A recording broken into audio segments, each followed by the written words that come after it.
makin sukses seseorang, temannya pun makin sedikit. Padahal ada yang mengatakan juga kalau mau sukses itu carilah teman sebanyak mungkin. Bahkan saya berani berteori bahwa buanglah teman-teman toksikmu. Jadi teman-teman yang menghalangin kamu sukses itu buang.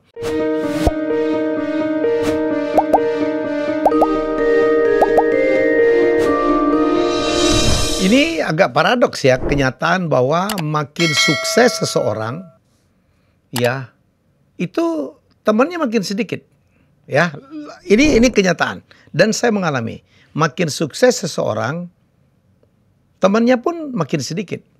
Padahal ada yang mengatakan juga kalau mau sukses itu carilah teman sebanyak mungkin. Ya kan? Ada lagi mengatakan 1000 teman terlalu sedikit, 1 musuh terlalu banyak. Segitunya orang mengatakan kalau mau sukses perbanyaklah teman. Tapi kenyataannya makin sukses seseorang diikuti juga dengan mungkin makin tua seseorang, sukses pula gitu temannya makin sedikit. Kenapa terjadi demikian? Jadi saya bisa simpulkan, mungkin waktu kita muda belum sukses, kita punya waktu banyak bukan? Kita berteman masuk geng ini, masuk komunitas ini, diajak mancing ayo, diajak minum-minum di kafe ayo, diajak jalan-jalan ayo, diajak touring ayo gitu. Diajak nonton bola ayo ya.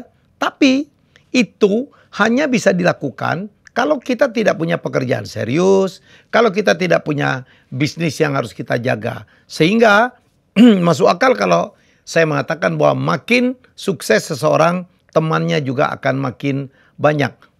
Bahkan saya berani berteori bahwa saya kan pernah juga bilang, buanglah teman-teman toksikmu.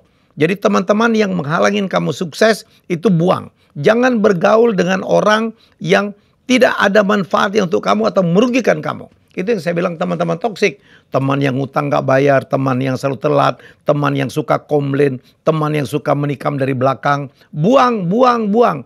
Kalau kita melakukan itu dalam rangka kita fokus mencapai sukses karena kita punya waktu yang sedikit bukan? Jangan buang-buang waktu, artinya apa? Jumlah teman kita makin lama makin berkurang bukan? Jadi itu yang ingin saya sampaikan. Apalagi kalau dia semakin sukses, waktunya untuk bisnis menyita cukup banyak, belum lagi harus juga memperhatikan keluarga, apa yang terjadi? Mungkin kalau ada temannya dulu yang dia sama-sama suka minum apa gitu di klub apa atau di kafe apa gitu, dia udah gak mau ikut. Kalau teman ikut, yuk minum-minum yuk seperti biasa. Sorry ya, karena saya sekarang lagi sibuk berbisnis. Ya, dan apa yang terjadi kalau berkali-kali dia melakukan penolakan itu, dia akan kehilangan teman tuh. Ya, atau misalnya, yuk kita naik gunung yuk. Dia udah gak punya waktu. Sorry ya, saya harus menyelesaikan membaca buku. Atau saya lagi nonton konten YouTube apa motivator tertentu. Itu pun lu udah begitu ya, udah beda sama kita. Dia juga akan kehilangan teman lagi. Saya pengalaman karena waktu saya sangat terbatas, di usia yang sudah tidak muda lagi, saya harus balance memperhatikan keluarga, istri, anak, cucu kan dan mementorin murid-murid saya, bisnisnya banyak betul sehingga saya tidak punya waktu. Kalau dihitung-hitung ya, teman saya yang betul dalam arti kita jalan bareng, makan bareng, saling berkunjung, traveling bareng gitu. Mungkin terbatas banget, nggak sampai 20 kali. Ya, teman saya banyak.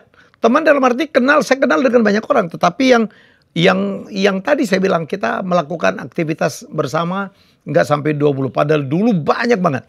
Itu tadi alasannya. Jadi kalau Anda merasa kenapa ada orang makin tua atau makin sukses dalam berbisnis, temannya makin sedikit, bedakan antara perhatian teman yang punya kesamaan dalam menghabiskan waktu dan sebagainya dengan hanya seorang kenalan. Oh, saya pernah kenal ini. Oh, saya pernah kenal ini. Sekarang saya tidak lagi berhubungan karena mungkin berbeda hobi, berbeda aktivitas, atau berbeda pandangan. Ya, jadi tidak apa-apa. Jadi itulah yang ingin saya sampaikan dan inilah alasannya kenapa orang makin sukses, makin tua juga temannya makin sedikit. Itu normal. Terima kasih sudah menonton Helmi Bicara.